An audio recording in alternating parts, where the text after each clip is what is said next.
Hello students, good morning. Today we are discussing class 12th physics atom and nuclei. This is unit 8 students and today's topic is very important topic. Okay, and today we are discussing Bohr model of hydrogen atom. क्या discuss करेंगे आज हम? Bohr model of hydrogen atom discuss करेंगे. ठीक है बेटा. So you already know that, क्योंकि हम बात कर रहे हैं बोर की, यानी कि नील बोर. ठीक है, नील बोहर का डिस्कस करेंगे हम हाइड्रोजन एटम. ठीक है, तो आपको ऑलरेडी पता है कि हम जो रदरफोर्ड जो हमारे एटम्स के स्ट्रक्चर बताया था, सबसे पहले डोल्टन ने दिया था जो कि फ्लॉप हो गया था बिल्कुल. फिर थॉमसन ने दिया था. थॉमसन ने क्या बताया था कि एक वाटरमेलन से उसको कंपेयर किया था, बाद में उसको भी हटा दिया गया था.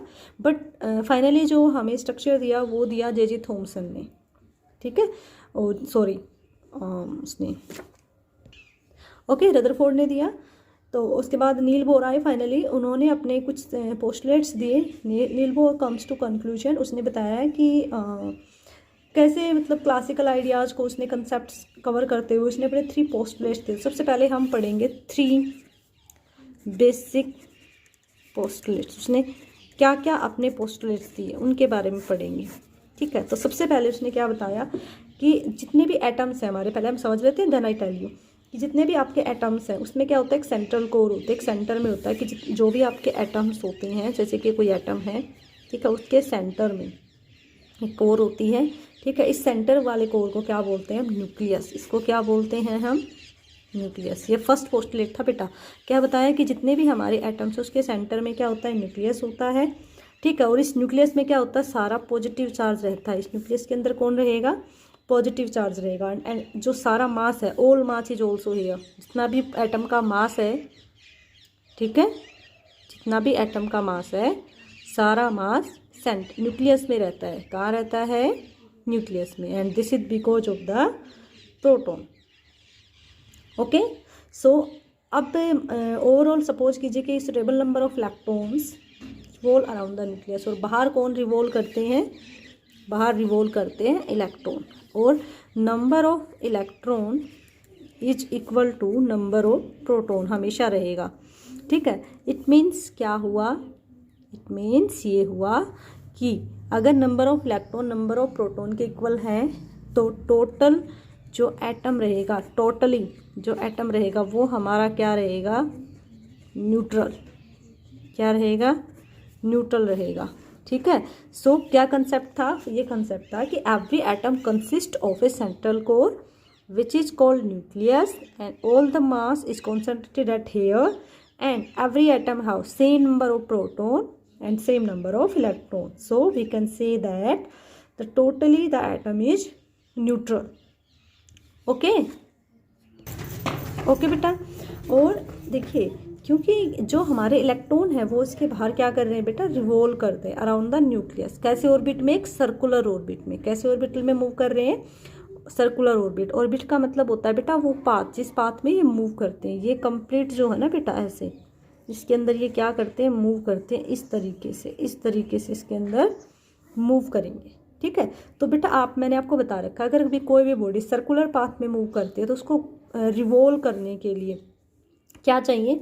सेंट्रीपिटल फोर्स चाहिए. क्या चाहिए? Centripetal force. So centripetal force क्या होता है आपका? mv²/r. ठीक है, ये क्या है आपका? Centripetal force. क्या है ये? Centripetal force. The centripetal force required for revolution. और ये सेंट्रीपिटल इसको कौन प्रोवाइड करता है? ये सेंट्रीपिटल फोर्स इसको प्रोवाइड करता है इलेक्ट्रोस्टैटिक फोर्स. इलेक्ट्रोस्टैटिक फोर्स किस किस के बीच में है बेटा? Electrostatic force is between the nucleus and the electron. Nucleus और इलेक्ट्रॉन के बीच में कौन सा फोर्स है? इलेक्ट्रोस्टैटिक फोर्स है. ठीक है, और आपको पता है अगर एक्शन हो रहा है तो रिएक्शन भी होगा according to Newton third law. तो अगर आपसे पूछा जाए कि सेंट्रीपिटल फोर्स कौन प्रोवाइड कर रहा है, तो सेंट्रीपिटल फोर्स इलेक्ट्रोस्टैटिक फोर्स ही प्रोवाइड कर रहा है. ठीक है, और ये कितना होगा इलेक्ट्रोस्टैटिक फोर्स? इलेक्ट्रोस्टैटिक फोर्स आपका हो जाएगा 1/4πε0. ठीक है, और न्यूक्लियस का चार्ज हमने कितना लिया? Za. इलेक्ट्रॉन का E होता है. और डिस्टेंस कितनी है इन दोनों के बीच की? R. कितनी डिस्टेंस ली हमने इसको? R. Za यहाँ पे क्या है बेटा? Charge on nucleus. ठीक है, ओके। और ई क्या है, चार्ज ऑन इलेक्ट्रॉन, समझ गए, ठीक है। So this is our centripetal force, this is our electrostatic force and this is our equation 1। यही है हमारा फर्स्ट पोस्टुलेट, यही क्या है, हमारा फर्स्ट पोस्टुलेट है। सभी को क्लियर हो गया, ठीक है।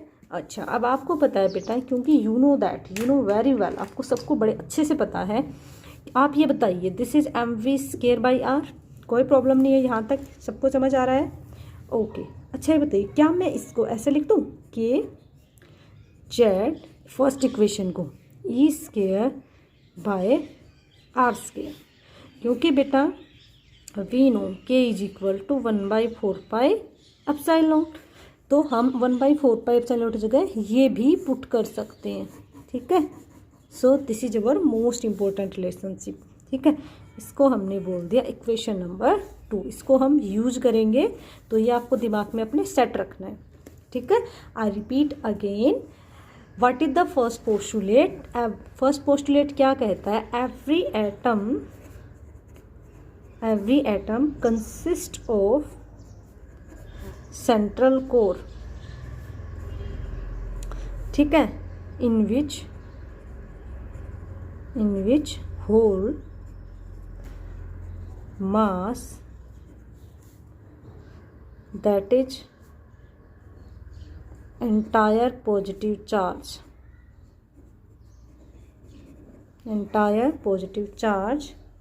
is concentrated, ठीक है। एंड ये जो कंप्लीट है, and it is this is called nucleus, यही क्या है, हमारा न्यूक्लियस है, ठीक है बेटा। So a suitable number of electron revolve around a nucleus and electron revolve around nucleus.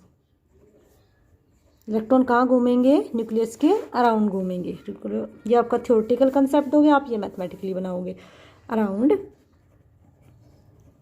Nucleus, okay. Electron nucleus के बाहर घूमेंगे and the centripetal force required for revolution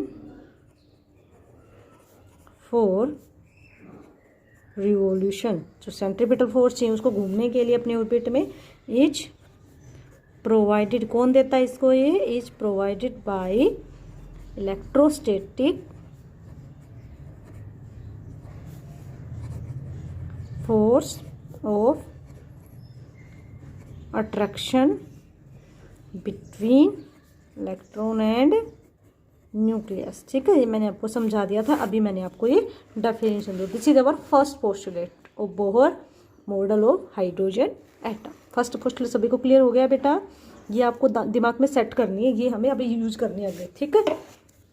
तो बेसिकली हम क्या कह सकते हैं, और बेटा यहाँ पे देखिए एम क्या है आपका, M is the mass of the electron, ठीक है, V is the velocity of the electron, R is the radius of circular orbit, जो ऑर्बिट है वो आर क्या उसकी रेडियस, ठीक है। This is the formula of centripetal force and this is electrostatic force, ठीक है। बेसिकली ये हमें क्या देता है, ये हमें क्या सजेस्ट करता है, ये हमें इसका सजेशन क्या है इस पोस्टुलेट का, तो this suggest that electron in an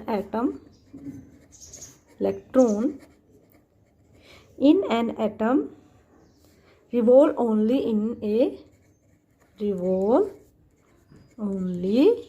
in a certain orbit, ठीक है। मतलब बेसिकली ये क्या कहना चाह रहा है कि सारे इलेक्ट्रॉन अपने अपने ऑर्बिट्स में मूव करते हैं, लाइक के एल एम एन एस ने इसने ऑर्बिट्स दिए थे ना बेटा, तो सारे अपने अपने ऑर्बिट्स में क्या करते हैं, मूव करते हैं विद फिक्स्ड एनर्जी वैल्यू, और जो एनर्जी वैल्यू होती है ना वो क्या होती है, फिक्स्ड रहती है, वो एनर्जी इनकी ख़त्म नहीं होती है, अपनी अपनी एनर्जी के साथ ये क्या करते रहते हैं, मूव करते रहते हैं, ठीक है। तो समझ में आ गया आपको ये। चलिए अब हम बात करते हैं सेकंड पोस्टुलेट की। अब हम किसकी बात करेंगे, सेकंड पोस्टुलेट किसकी बात करेंगे? सेकंड पोस्टुलेट्स की। सेकंड पोस्टुलेट देखो ये आपसे पूछा जाता है बेटा, फर्स्ट पोस्टुलेट क्या डिफाइन करता है? फर्स्ट पोस्टुलेट आपका डिफाइन करता है कि एक एटम है वो एक ही ऑर्बिट में मूव करता रहेगा, एक एटम के उसमें जैसे के एल एम एन ये ऑर्बिट होते हैं ना बेटा। ऑर्बिट का बेसिकली मतलब होता है बेटा पाथ, जिसके अंदर वो मूव करता है इलेक्ट्रॉन, ठीक है। सेकंड ऑर्बिट किसको डिफाइन करेगा आपका? सेकंड पोस्टुलेट स्टेबल ऑर्बिट को। किसको डिफाइन करेगा? स्टेबल ऑर्बिट को। ये भी आपको ध्यान रखना ये वाला पॉइंट कि जो आपका सेकंड पोस्टुलेट है वो किसको एक्सप्लेन करता है? स्टेबल ऑर्बिट्स को, ठीक है, कि सारे ऑर्बिट्स क्या है? स्टेबल है अपने अपनी जगह पे। ओके, सो नील बोर क्या कहते हैं कि electron can revolve only in a certain discrete non radiate orbit, ठीक है। इलेक्ट्रॉन ये कहता है सपोज करो this is our nucleus, this is first shell, this is second shell and suppose this is third shell. तो this is K orbit, this is L, this is M. इस तरीके से इसने अपने अलग अलग ऑर्बिट्स दिए थे, ठीक है। इसने कहा था कि इलेक्ट्रॉन है ना अपने अपने ऑर्बिट में मूव करेंगे। जैसे फर्स्ट ऑर्बिट है या फर्स्ट सेल है हमारी के, तो के में कितने इलेक्ट्रॉन होंगे? 2, इसमें 8, इसमें 18। तो ये कह रहा था कि हर सेल में फिक्स इलेक्ट्रॉन होंगे और हर एक का ऑर्बिट है ना फिक्स रहेगा। जैसे अब के सेल में जो इलेक्ट्रॉन है बेटा वो के में ही घूमेगा, वो एल में नहीं आएगा विदाउट एनी एनर्जी, ठीक है। मतलब अपनी अपनी सेल के अंदर क्या करते रहेंगे? ये मूव करते रहेंगे। तो सारे जो सेल है, सारे जो ये ऑर्बिट्स हैं, ये क्या हो गए? फिक्स हो गए, ठीक है। के ऑर्बिट अपना खुद का इसका वजूद है, खुद फिक्स अपनी अपनी पोजीशन पे, एल अपनी पोजीशन पे फिक्स है, एम अपनी पोजीशन पे फिक्स। तो सब स्टेबल है ना अपनी अपनी जगह पे, ठीक है। कोई भी किसी भी तरीके की एनर्जी रेडिएट नहीं हो रही है, क्लियर। तो बोर ने क्या बताया कि every electron revolve in a fixed orbit. तो इसने किसका कंसेप्ट दिया था हमें? स्टेबल ऑर्बिट का कंसेप्ट दिया था, ठीक है। एक इसने स्पेशल कंसेप्ट बोला था कि अगर मान लीजिए कोई भी इलेक्ट्रॉन है बेटा, सपोज कीजिए इस तरीके से इसमें मूव करेगा, ठीक है। अगर एक ऑर्बिट के अंदर मूव करेगा तो आप ये बताइए गोल गोल मूव कर रहे हैं ना, तो इसका एक एंगुलर मोमेंटम होगा, ठीक है। जब स्ट्रेट बॉडी मूव करती है कोई मास और वेलोसिटी के साथ तो लीनियर मोमेंटम होता है। बट अगर वो ऐसे मूव कर रहा है इस तरीके से तो क्या होगा बेटा? आपका एंगुलर मोमेंटम होगा, ठीक है। तो इसने बताया कि जो एंगुलर मोमेंटम होता है रिवॉल्विंग इलेक्ट्रॉन का वो क्या होगा? Integral multiple of h upon 2π। जो एंगुलर मोमेंटम होगा, एंगुलर मोमेंटम क्या होता है बेटा? mv r। वो क्या होगा? Integral multiple of h upon 2π। इसका इंटीग्रल मल्टीपल होगा तो n क्या होते हैं? Number of electron. तो n की वैल्यू कैसे हो जाएगी? n की वैल्यू आप पुट करेंगे, n एक पॉजिटिव इंटीजर है, ठीक है। तो n की वैल्यू हो सकती है 1 2 3 इस तरीके से, 4 5, ठीक है, इस तरीके से। तो this is angular momentum of electron. क्या है ये? Angular momentum of electron, angular momentum of electron, ठीक है, clear. For any permitted orbit, any कोई पॉजिटिव इंटीजर है, ठीक है। तो ये हमें सेकंड इक्वेशन ध्यान रखनी है। फर्स्ट क्या इक्वेशन है, इन दोनों को यूज करके ही हम आगे सोल्व करेंगे। mv²/r is equal to kz²/r²। और सेकंड पोस्टुलेट से हमें क्या पता चला है कि angular momentum is equal to nh upon 2π, mvr is equal to nh upon 2π। दोनों पोस्टुलेट्स क्लियर हो गए बेटा, ठीक है, क्लियर, ठीक है। अभी देखिए इसकी थ्योरेटिकल मैं आपको बता देती हूँ एक बार, ओके बेटा। तो सेकंड पोस्टुलेट क्या है बेटा आपका? एन इलेक्ट्रॉन एंगुलर मोमेंटम, एक इलेक्ट्रॉन का एंगुलर मोमेंटम क्या रहेगा बेटा? इन किसी भी ऑर्बिट के अंदर क्वांटाइज्ड रहेगा। अब थर्ड की बात करते हैं। थर्ड क्या कहता है? Third postulate, the change in an electron energy, the change in an electron energy, okay, the change in an electron energy as it makes a quantum jump, as it makes a quantum jump, it makes a quantum jump from one orbit to another, one orbit to another। जब वो एक orbit से दूसरे orbit में जाएगा, is always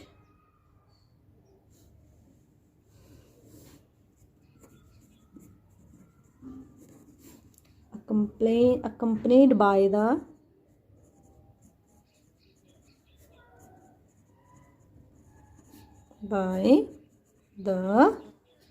is always accompanied by the emission और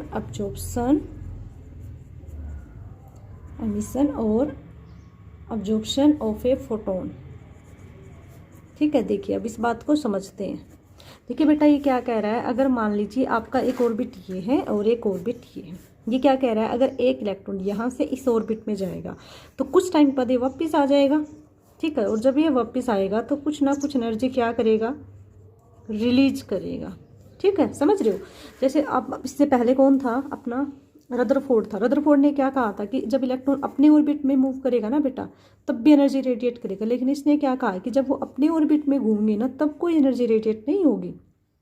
okay, but जब वो एक ऑर्बिट से दूसरे ऑर्बिट में जंप करेगा या दूसरे ऑर्बिट से फर्स्ट ऑर्बिट में जंप करेगा, या तो एनर्जी को अब्जॉर्ब करेगा या एनर्जी को रिलीज करेगा, तो उस टाइम क्या होगा, हमारी एनर्जी रेडिएटेड होगी out to the change in an electron energy as it makes a quantum jump from one orbit to another orbit. जब वो एक ऑर्बिट से दूसरे ऑर्बिट में जाएगा, ओके, तो इट इज ऑलवेज कंपोनेंट, तो या तो वो एमिट करेगा एनर्जी या फिर क्या करेगा, ऑब्जॉर्व करेगा। अब देखिए जब ये यहाँ से यहाँ गया तो इसने एनर्जी को ऑब्जॉर्व किया, और जब ये कुछ टाइम के बाद एक्साइटेड स्टेट में गया तो कुछ टाइम बाद वापस अपने ग्राउंड स्टेट में आएगा, तो ये क्या हो जाएगा, यहाँ पे एनर्जी एमिट करेगा लाइट की फॉर्म में। वो एनर्जी का फॉर्मूला क्या होगा, E is equal to H mu. ठीक है बेटा, तीनों पोस्टुलेट्स आपको क्लियर हो गए। ठीक है, तो ये तीनों पोस्टुलेट्स आपको ध्यान रखने हैं। ओके, तो जैसे हम बात करें, सपोज कीजिए कि इसकी जो एनर्जी है आपकी E1 है, इसकी E2 है, तो एच म्यू क्या हो जाएगा आपका E2 माइनस E1, जो एनर्जी आपकी रिलीज हो रही है। ठीक है बेटा, सारा समझ में आ रहा है अच्छे से। और एक बात हमेशा ध्यान रखिए बेटा, जो बोहर मॉडल है हाइड्रोजन का, ठीक है, ये तो 3 पोस्टुलेट्स तो हमारे कंप्लीट हो गए। एक स्पेशल पॉइंट है इसके बारे में जो आपको ध्यान रखना है कि जो बोहर मॉडल है हाइड्रोजन एटम का, उसने एक्सप्लेन किया है आपका emission and absorption spectra of hydrogen. ठीक है, क्या एक्सप्लेन किया है, दिस मॉडल 3 पोस्टुलेट तो कंप्लीट हो गए हैं बेटा, मैं आपको एक्स्ट्रा बता रही हूँ, पूछा जाता है आपसे कई बार। This model of hydrogen atom, ठीक है, क्या एक्सप्लेन करता है ये, it is also explain emission and absorption spectra of emission and absorption spectra of hydrogen. ठीक है, of atomic hydrogen and hydrogen like ions. ठीक है, जैसे हाइड्रोजन या हाइड्रोजन आयंस का क्या करता है, ये एटॉमिक स्पेक्ट्रा भी हमें शो करता है। क्या करता है, एटॉमिक स्पेक्ट्रा भी।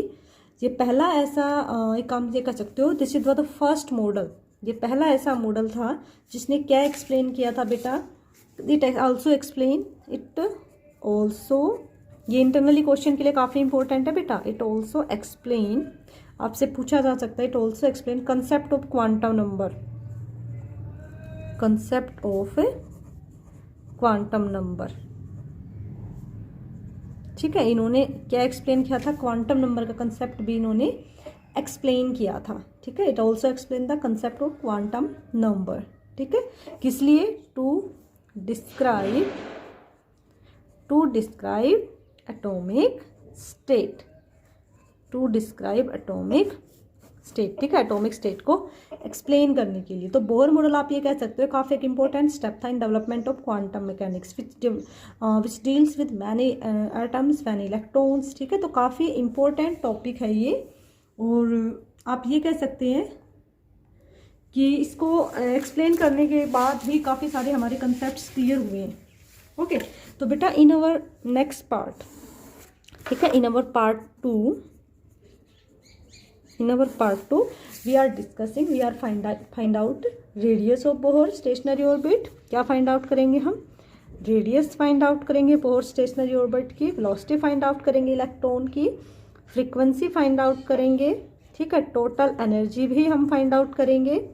क्लियर, तो ये सारे कंसेप्ट हम क्या करेंगे, सोल्व करेंगे, और स्पेक्ट्रल लाइंस के बारे में पढ़ेंगे। ठीक है, ये आपको अच्छे से समझना है बेटा, अच्छे से इसको करना है। क्लियर, ठीक है, नेक्स्ट पार्ट में हम क्या करेंगे, समझ में आ गया, हम रेडियस फाइंड आउट करेंगे जो भी स्टेशनरी ऑर्बिट है उसकी। ठीक है, वेलोसिटी फाइंड आउट करेंगे, फ्रीक्वेंसी फाइंड आउट करेंगे, टोटल एनर्जी निकालेंगे और स्पेक्ट्रल लाइंस के बारे में स्टडी करेंगे। तो hope students you enjoy this concept and this is really beneficial for you. ये आपके इंटरनल पॉइंट्स थे जो आपको ध्यान रखने हैं। So thank you so much students, have a nice day, take care, stay connected for the second part. Second part is also so important students, so आपको ये भी करना है।